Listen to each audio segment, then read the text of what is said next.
Julian's hand found the side of his face, thumb tracing his cheekbone like something being read in braille. "I've been halfway in love with you since you called my mother's onions non-negotiable, Callahan. There's no halfway left to fall back on."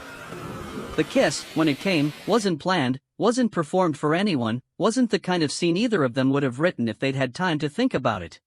The lights went out at 9:47 p.m., and that was the moment Wes Callahan stopped pretending he didn't know exactly where Julian Reyes was standing in the dark. 3 feet away. Breathing a little too fast. Smelling like rain and the cheap coffee he drank at midnight even though it kept him awake for reasons that had nothing to do with caffeine. The house groaned around them, old wood complaining against wind that had been building since noon. Somewhere upstairs a window that Wes had meant to fix for 2 weeks now screamed on its hinges, and then there was a crack, sharp, close, wrong, and the world tilted sideways for exactly 1 second. Julian's hand found his wrist before his brain caught up to what was happening. Then his arm, then his shoulder, and then Wes was pulled hard against a chest that was shaking, not from cold. "Tree," Julian said, voice rough against his ear. That was a tree. Not the roof. Not us. You don't know that. No, Julian admitted. But I needed to say something. Neither of them let go. Rain hit the windows like static. Somewhere far off, thunder rolled long and low, the kind that didn't crack so much as arrive, filling every corner of the house at once.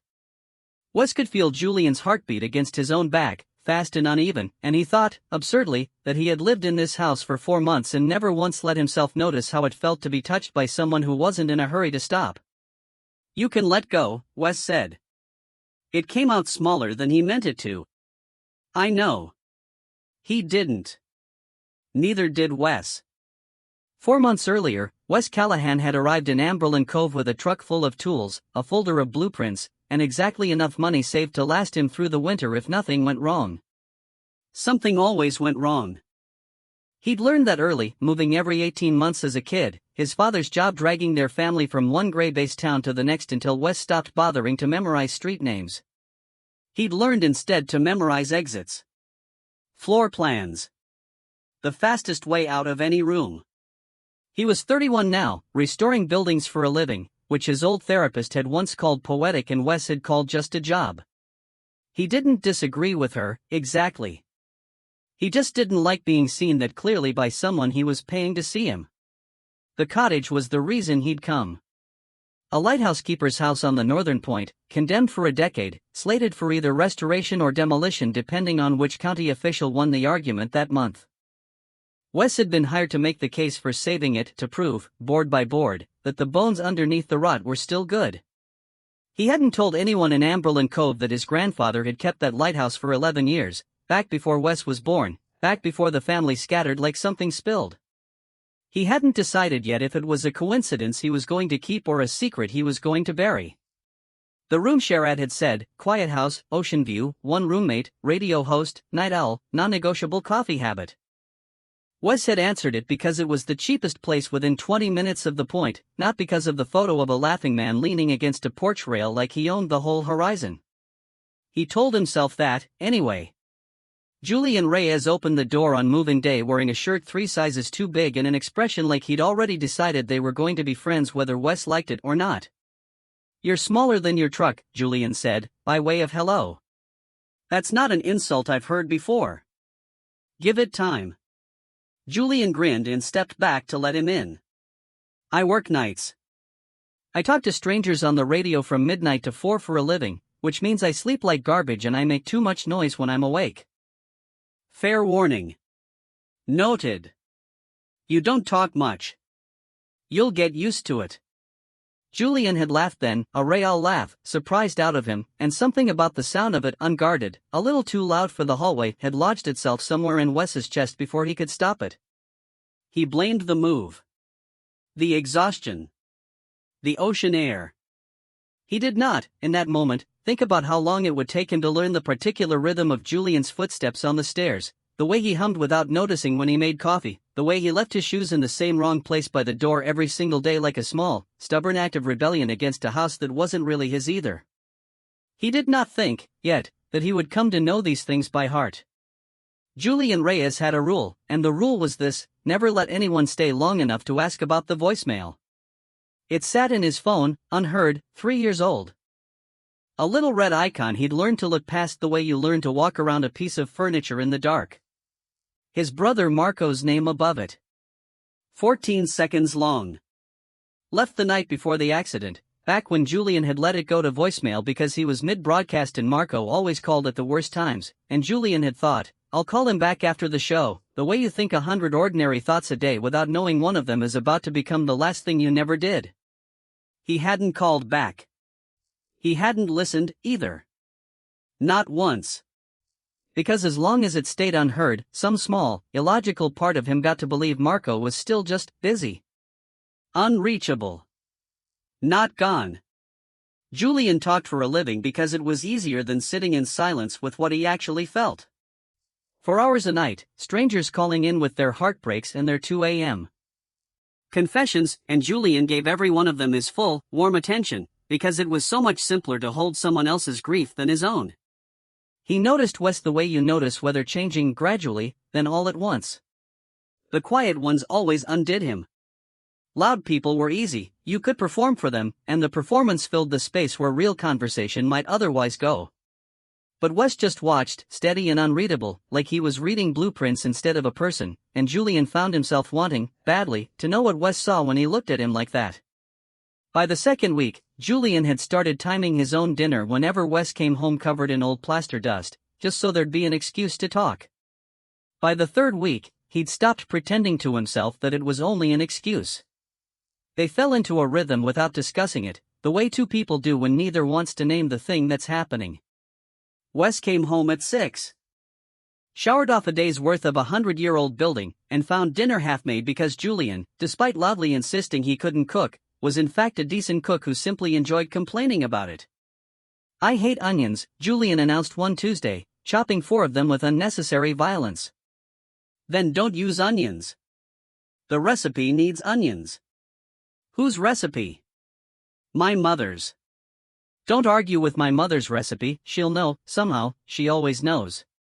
Wes leaned against the counter, arms crossed, something loosening in his chest that he didn't have a name for yet. Is she going to walk through that door? She's in Tampa. Anything's possible. Wes almost smiled. Julian noticed, because Julian noticed everything about him now, filed away like radio call letters, the way Wes's jaw tightened when he was hiding something, the way his hands, careful and precise all day with plaster and old wood, went strangely clumsy whenever their fingers brushed passing a plate. You're staring, Wes said. I'm supervising. There's a difference. Is there? Get the bowls down, Callahan, you're taller. Wes got the bowls down. Their arms brushed. Neither of them moved away as quickly as either of them could have. It became a habit, that dinner. Small talk that circled, never quite landing, around the things that mattered. Julian told stories about callers, the woman who phoned in every Thursday just to talk about her late husband's garden, the teenager who once called sobbing about a breakup and stayed on air for 20 minutes until his voice steadied. Wes listened the way he did everything, completely, like Julian's words were something worth restoring too. Wes, in turn, told him about the cottage. The good bones under the rot. The way you could tell, if you knew how to look, which cracks were structural and which were only cosmetic, which parts of a broken thing were actually fine underneath, and which parts needed to be torn out to save the rest. He didn't say that he thought about that distinction rather than buildings. Julian didn't say that he thought about it too.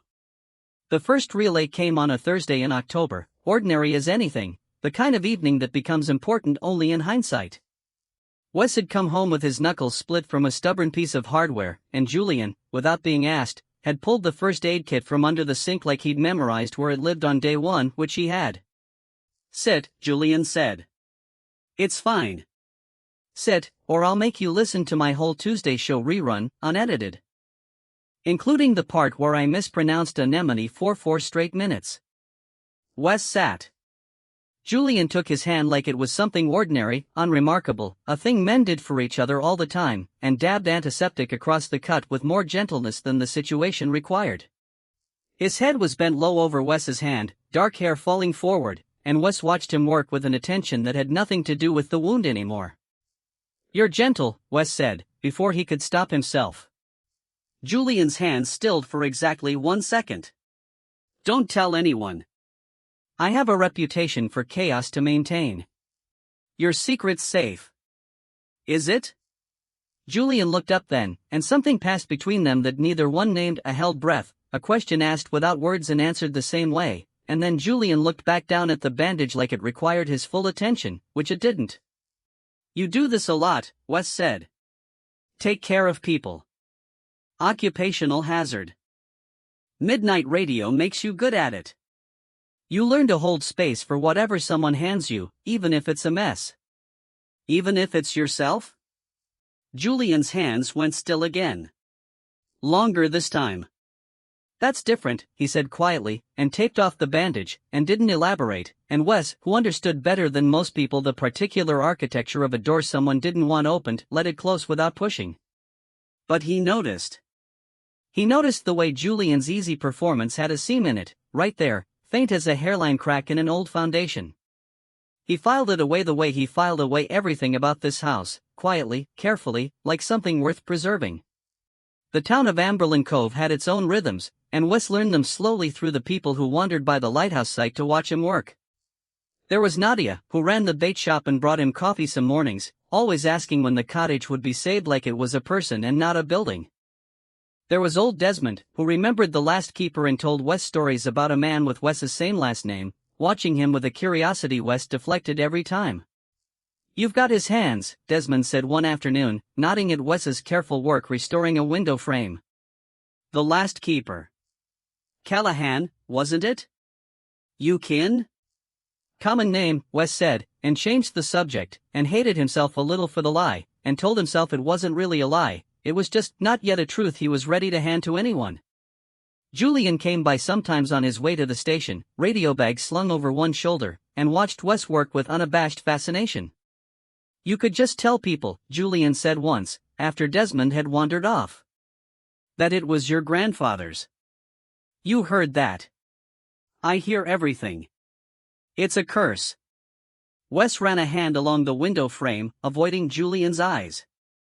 "It complicates things. If the county knows I have a personal stake, they'll say my report's not objective.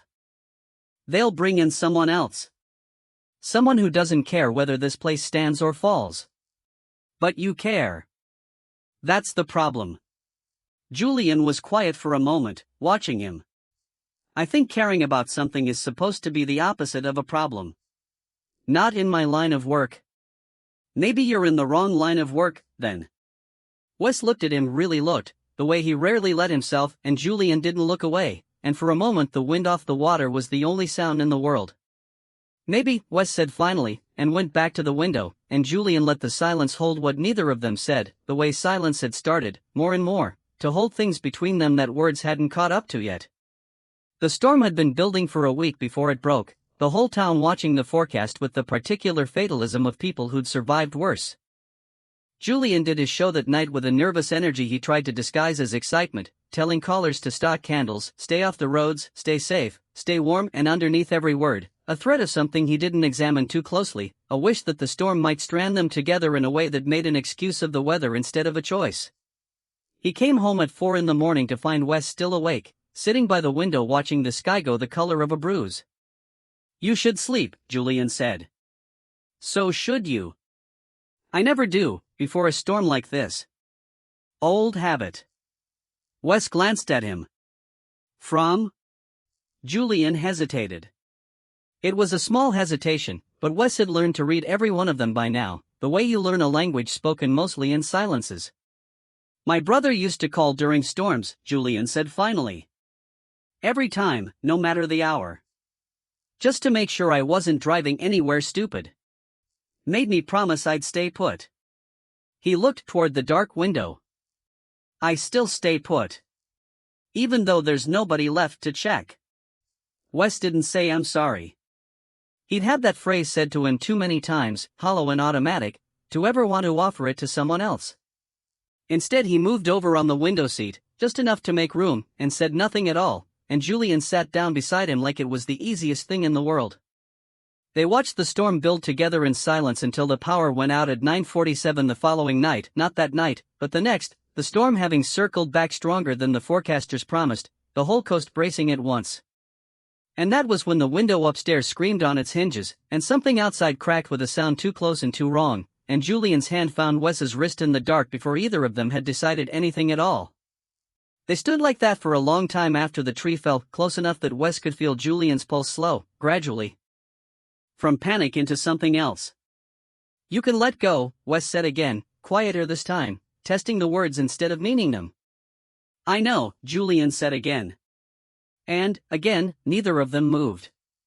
Outside, the wind screamed around the corners of the house, but inside, in the dark, there was only the small circle of warmth they'd made without discussing it. Julian's hand flat against Wes's chest now, feeling his heartbeat like he needed proof of something, and Wes's own hand, without his permission, rising to rest over Julian's. "Wes," Julian said, and his voice had changed, dropped into something rawer. "Don't," Wes said. Not a rejection. A warning. "If you say it, I won't be able to pretend anymore. I'm not going to apologize for being scared. That's not what I meant." "Then what?" Wes turned, slowly, so they were facing each other in the dark, close enough that he could feel Julian's breath against his jaw. "If you say what I think you're about to say, I need you to mean it. Because I don't do this halfway. I never have. I move around too much to do anything halfway, it just falls apart faster." Julian's hand found the side of his face, thumb tracing his cheekbone like something being read in braille. "I've been halfway in love with you since you called my mother's onions non-negotiable, Callahan. There's no halfway left to fall back on. The kiss, when it came, wasn't planned, wasn't performed for anyone, wasn't the kind of scene either of them would have written if they'd had time to think about it. It was clumsy at first, Julian's hand catching in Wes's hair, Wes's hands finding his waist like he needed somewhere to put all the years of not letting himself want anything this much, and then it wasn't clumsy at all. It was exactly right, the way a joint fits when you've sanded it down to the true measurements instead of forcing it into place. The storm kept howling outside. Neither of them noticed when it started to pass. Morning came gray and rinsed clean, the whole coast littered with fallen branches and the particular hush of a town checking itself over after a long night. Julian woke first, in his own bed for once, Wes's arm heavy and warm across his chest, and lay there for a long moment simply breathing, feeling something in him settle that had been unsteady for 3 years. He didn't reach for his phone. Didn't check the voicemail he still hadn't listened to. But for the first time since Marco died, the thought of it didn't feel like a wound. It felt like something he might, someday soon, be brave enough to open. "You're thinking loudly," Wes murmured, eyes still closed. "Didn't know that was audible. Everything about you is audible. It's your whole profession." Julian laughed, low and real, and pressed his mouth to Wes's shoulder. "What if I told you I have a whole unheard voicemail from my brother sitting in my phone, 3 years old, and I've never worked up the nerve to press play?" Wes went still, then opened his eyes, searching Julian's face in the pale morning light. "I'd say that sounds like something you shouldn't do alone. I wasn't asking you to fix it." "I'm not offering to fix it," Wes said. "I'm offering to sit next to you while it's not fixed. There's a difference. I spent all day learning that difference." Julian's throat worked for a moment before he trusted himself to speak. "Okay," he said finally. "Not today. But, okay." Wes pulled him closer, and outside the window, gulls wheeled over a coastline scrubbed raw and bright by the storm, and for the first time in longer than either of them could easily admit, neither one of them was thinking about the fastest way out of the room. The days that followed had a texture neither of them had words for yet, not quite new, since so much of it had been building for months, but not quite settled either, the way a house feels different the morning after you've decided, finally, to actually live in it instead of just occupying the rooms. Julian took to sitting at the lighthouse site some afternoons, radio notes forgotten in his lap, watching Wes work with a kind of open adoration he no longer tried to hide. "You're staring again," Wes said, sanding down an old sill. "Supervising. There's still no difference. There's a huge difference. Supervising is professional. You're wearing pajama pants. Professional pajama pants." Wes shook his head, but the corner of his mouth betrayed him, and Julian counted that small, involuntary smile as one of the great achievements of his life. Desmond wandered by one such afternoon, eyeing the two of them with the shrewd patience of a man who'd watched a lot of people fall in love in a small town over a lot of years. "You gonna tell the county this place belongs to your family, boy?" he asked Wes, without preamble.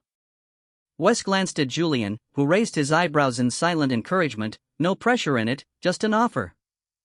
"I'm here if you want to say it out loud." "Yeah," Wes said finally, surprising himself with how easy it came out. "I think I am." He submitted the amended report the following week, full disclosure, personal connection, and all, betting that the truth of his care for the building would matter more to the county than the appearance of detachment ever had. It was a risk. He'd spent a long time believing that admitting what you cared about only gave people a way to take it from you. Julian sat with him the night before the county's decision came through, neither of them saying much, just present, the way Wes had promised to be present for the voicemail whenever Julian was ready. The county approved the restoration 2 weeks later. Wes read the email twice before he believed it, and then he found Julian at the radio station on his dinner break and told him through the studio glass, mouthing the words because the mic was live, and Julian nearly knocked over a stack of vinyl in his hurry to get to him. It was Julian, in the end, who chose the night. No storm this time, just an ordinary Sunday, quiet rain against the windows, the kind of gentle weather that asked nothing of anyone. "I want to listen to it," he said, phone in his hand, sitting cross-legged on their bed. "Now. With you here." Wes sat beside him, close but not crowding, one hand resting open on the blanket between them in case Julian wanted to take it. "I'm not going anywhere." Julian pressed play before he could talk himself out of it. Marco's voice filled the room, younger sounding than Julian remembered, easy and unhurried, a voice with no idea it was running out of time. "Hey, idiot, it's me. Storm's coming your way tonight, so stay put, alright? Don't you dare drive anywhere. Call me back when you're off air, I want to tell you something, and no, I'm not gonna say it in a voicemail because you'll make fun of how I said it. Just call me back. I mean it. Love you. Bye." 14 seconds. The recording ended. Julian sat very still, tears running freely down his face, and Wes reached over and took his hand, saying nothing, exactly as promised. "He wanted to tell me something," Julian said finally, voice thick. "I'll never know what it was." "Maybe that's all right," Wes said carefully. "Maybe it doesn't have to be a mystery you solve. Maybe it can just be a thing you carry, the same way you carry the sound of his voice telling you to stay put." Julian let out a broken, wet laugh. "That's very poetic for a guy who fixes buildings for a living. I contain multitudes." Julian leaned into him, and Wes held him, and outside the rain kept falling, soft and unremarkable, and for the first time in 3 years, Julian didn't feel like the voicemail was a wound he was protecting. It felt, instead, like something he'd finally set down somewhere safe. "Thank you," he murmured, "for staying put." "Always," Wes said, and meant it the way he'd never quite let himself mean anything before. The Lighthouse Cottage reopened the following spring, not as a museum, exactly, but as what the county called a living restoration, a building people could visit, tour, understand, a testament to the fact that some things worth saving simply need someone willing to see past the rot to the good bones underneath. Wes stood at the top of the tower on opening day, looking out over water gone gold with early evening light, and felt something settle in his chest that he'd spent his whole life moving too fast to ever let land. Julian found him there, 2 coffees in hand, radio show notes forgotten entirely for once. "Your grandfather would be proud," he said, handing Wes a cup. "Even if you never actually know that for sure. I choose to believe it anyway. Look at you. Choosing to believe things. Very growth-oriented of you, Callahan."